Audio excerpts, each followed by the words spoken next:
주진우의 이슈 해설.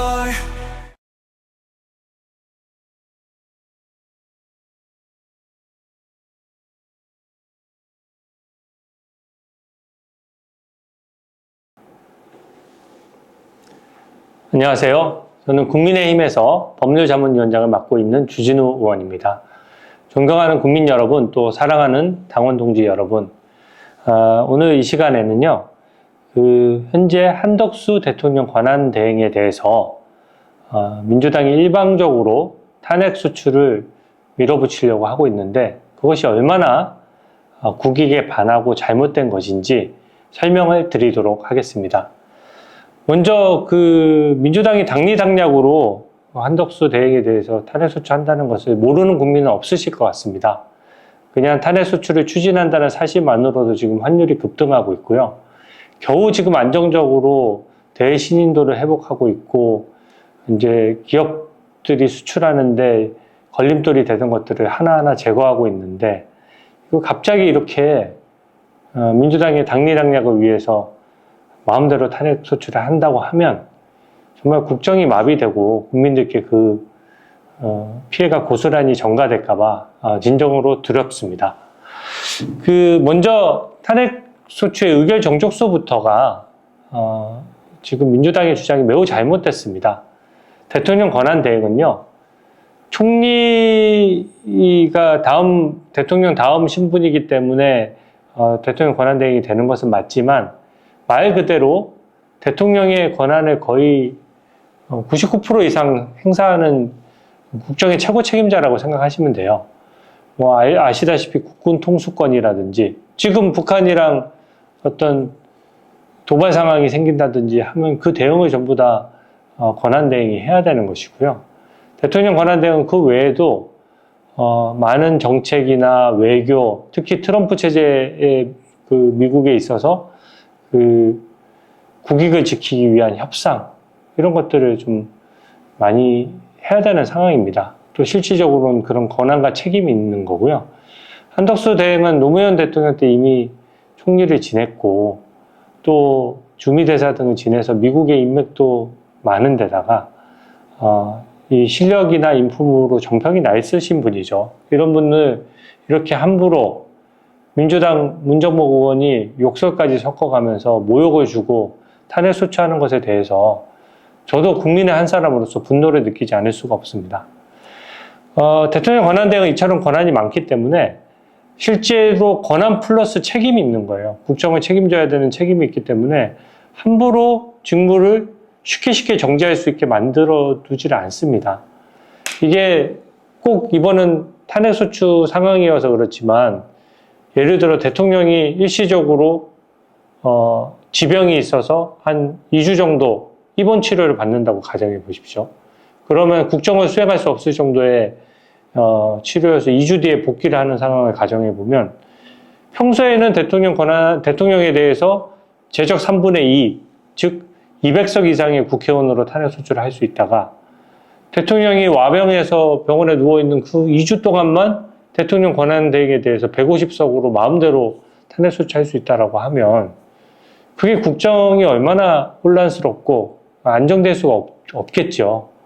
그런 점이 있기 때문에 현재의 신분인 대통령 권한 대행 신분을 기준으로 판단을 해야 되는 것이고요.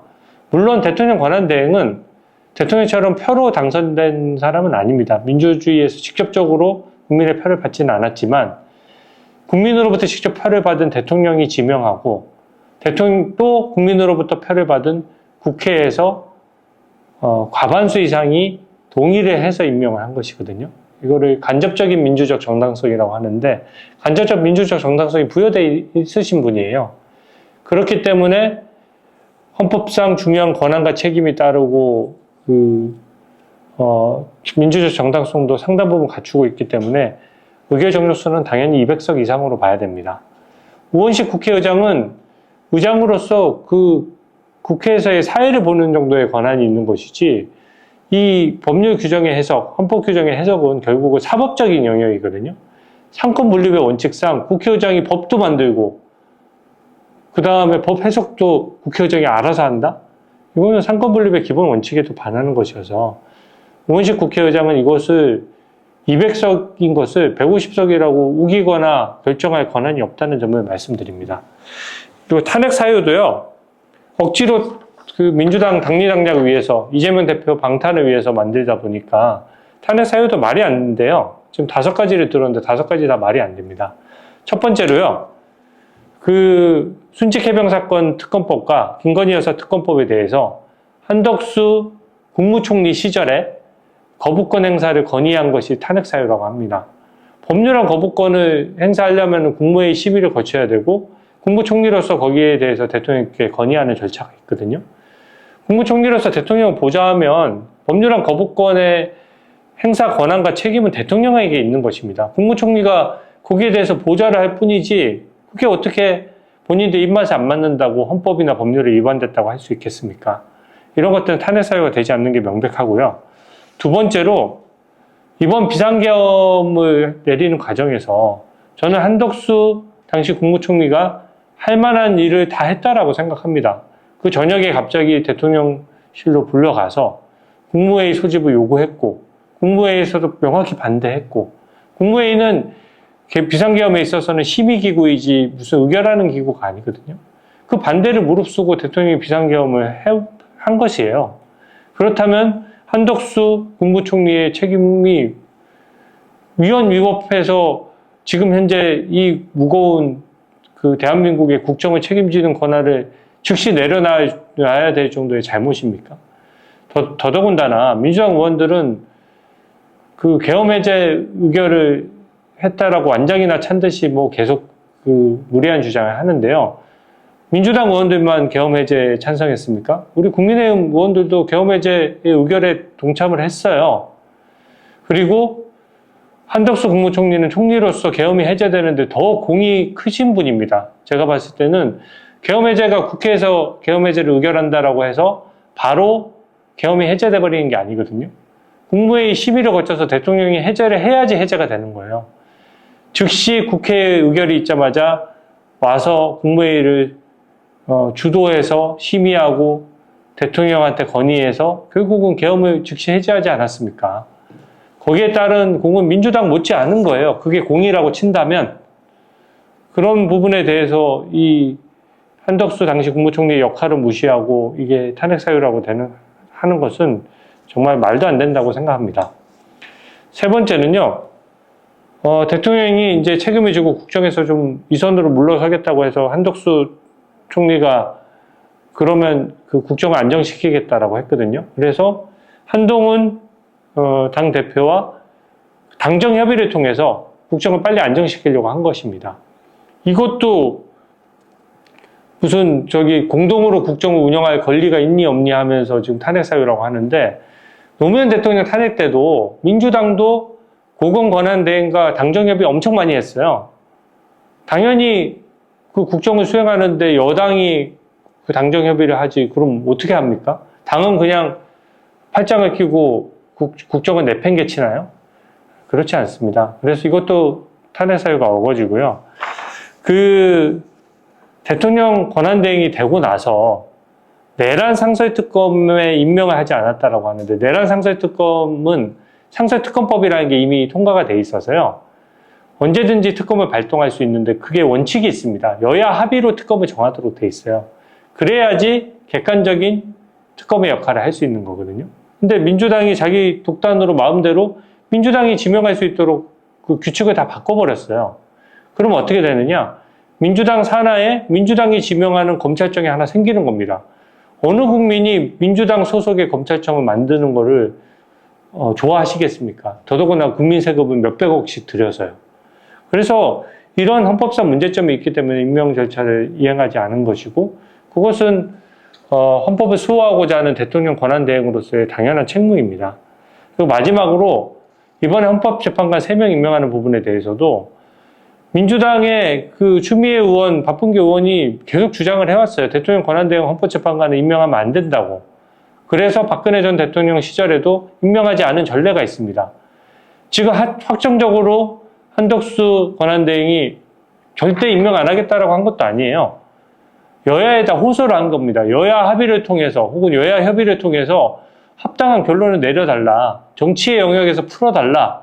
이건 전례가 있기 때문에 어느 쪽도 한쪽에 일방 주장 편을 들기 힘드니 여야가 대화의 물꼬를 터달라 이런 주문을 한 것입니다. 대통령 권한대행이 그 정도 주문도 못합니까? 그 담화를 했다라는 것이 탄핵 사유가 되겠습니까? 그래서 이게 전부 탄핵 사유가 말이 안 되기 때문에 뭐 어거지로 만들어낸 것이죠. 대통령 권한대행은 만약에 우원식 국회의장이 150석 이상으로도 탄핵 소추가 가결됐다라고 우기면 어떻게 하실까요? 저는 사실 저의 개인적인 생각으로는 대통령 권한대행이 이거는 국회의장이 법을 위반해 헌법을 잘못해서 그래서 마음대로 탄핵소추 가결을 선포한 것이니까 무효라고 생각하고 국정을 그대로 수행하시는 것이 저는 좋다고 생각합니다. 하지만 대통령 권한대행께서도 고민을 하실 거예요. 대외 신인도나 이런 데서 봤을 때는 대통령 권한대행과 또 국회 사이에 또 이 권한대행의 그 권한 행사와 관련해서 분쟁이 있는 것처럼 보여지거든요. 그러면 그 사태가 우리나라 경제에 어떻게 악영향을 미칠 것이냐 여기에 대한 고민을 하실 것 같아요. 저는 그 직을 유지하고 헌법에 부여된 권한과 책임으로서 업무를 계속 수행해 주시기를 바랍니다. 그리고 저희는요, 만약에 대통령 권한대행이 업무를 수행하지 못하시는 경우, 국익이나 경제 상황을 고려해서 만약에 직무가 정지된 것으로 본다고 하면 저희는 국민의힘 입장에서는 권한쟁의 심판과 처분금지 가처분을 바로 신청할 겁니다. 이게 뭐냐면요. 원래대로라면 200석이라고 하면 국민의힘 의원들이 당연히 비토권이 있습니다. 이게 국익을 저해하고 탄핵 사유가 안 된다라고 생각하면 한덕수 권한대행의 탄핵 소추를 막을 수가 있어요. 200석이 미달되도록 표결을 해서 막으면 됩니다. 근데 150석이라고 해버리면 민주당 마음대로 하는 거예요. 민주당 혼자서도 가결시킬 수 있는 게 되는 거거든요. 그럼 결국 우리 국민의힘 의원들의 표결권을 침해했다. 심의권, 표결권. 이 탄핵소추라는 이 안을 심의하고 표결할 수 있는 권한이 침해됐기 때문에 저는 권한쟁의 심판이 충분히 가능하다고 생각하고 대통령 권한대행이 직무가 정지되더라도 그 직무 정지를 빨리 멈춰달라는 처분금지 가처분도 할 것입니다. 효력정지 가처분이라고 하죠. 효력정지 가처분을 바로 하려고 지금 준비는 거의 되어 있는 상황이고요. 민주당이 과연 국민을 위한 선택을 하는지 본인들 당리당략을 위한 무리수나 폭주를 하는 것인지 한번 지켜보도록 하겠습니다. 마지막으로 권한쟁의 심판은 그럼 얼마 만에 결론이 날까요?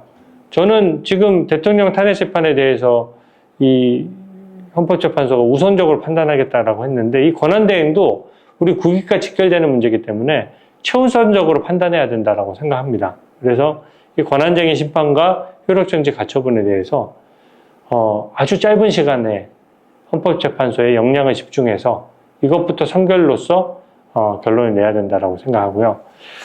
마지막으로 결국 이 탄핵소추 재판은 어떻게 될까요? 기각될 가능성이 100%입니다. 이게 어떻게 탄핵 사유가 된다라고 하면 이제는 상권 분립이 다 무너져 버리는 거예요. 의결정적수 해석도 국회 마음대로 또 이 탄핵 관련돼서 그 내용도 본인들 마음대로 할 수 있다 그러면 입법, 사법, 행정이 뭔 필요했습니까? 그냥 일당 독재국가처럼 되는 거예요. 북한이나 이런 소위 말하는 일당 독재국가로 평가받는 나라들과 정치 시스템이 너무 후진적으로 되는 것입니다. 그래서 저는 이 탄핵 재판은 기각될 것이 확실한데 이 재판조차도 헌법재판소가 빨리 판단해야 됩니다. 이진숙 방통위원장 140일 넘었는데 지금 판단 안 하고 있거든요. 재판 기일 미룰 게 아니라 이진숙 방통위원장이 업무한 게 반나절밖에 없어요. 그 반나절에 대한 평가를 하는데 왜 이렇게 오래 걸립니까? 한덕수 대행과 관련해서도 마찬가지입니다. 이 사유들 제가 설명했다시피 이 사유들 사실관계는 다 나와 있는 거거든요. 탄핵 사유가 되느냐 마느냐 판단하는 건 금방 할 수 있는 겁니다. 헌법재판소가 제대로 역할을 해야 국민의 신뢰를 받을 수 있을 것이라고 생각합니다. 저의 이번 탄핵 소추 사태에 대한 저의 생각을 말씀드렸고요. 우리 국민의힘은 우리 당원 동지 여러분 또 국민 여러분과 함께 끝까지 싸울 것이고 이 대한민국 국익을 보호하고 또 국정을 안정시키기 위해서 최선을 다할 것을 약속드립니다. 네. 오늘 설명은 이것으로 마치도록 하겠습니다. 경청해 주셔서 감사합니다. 주진우의 이슈 해설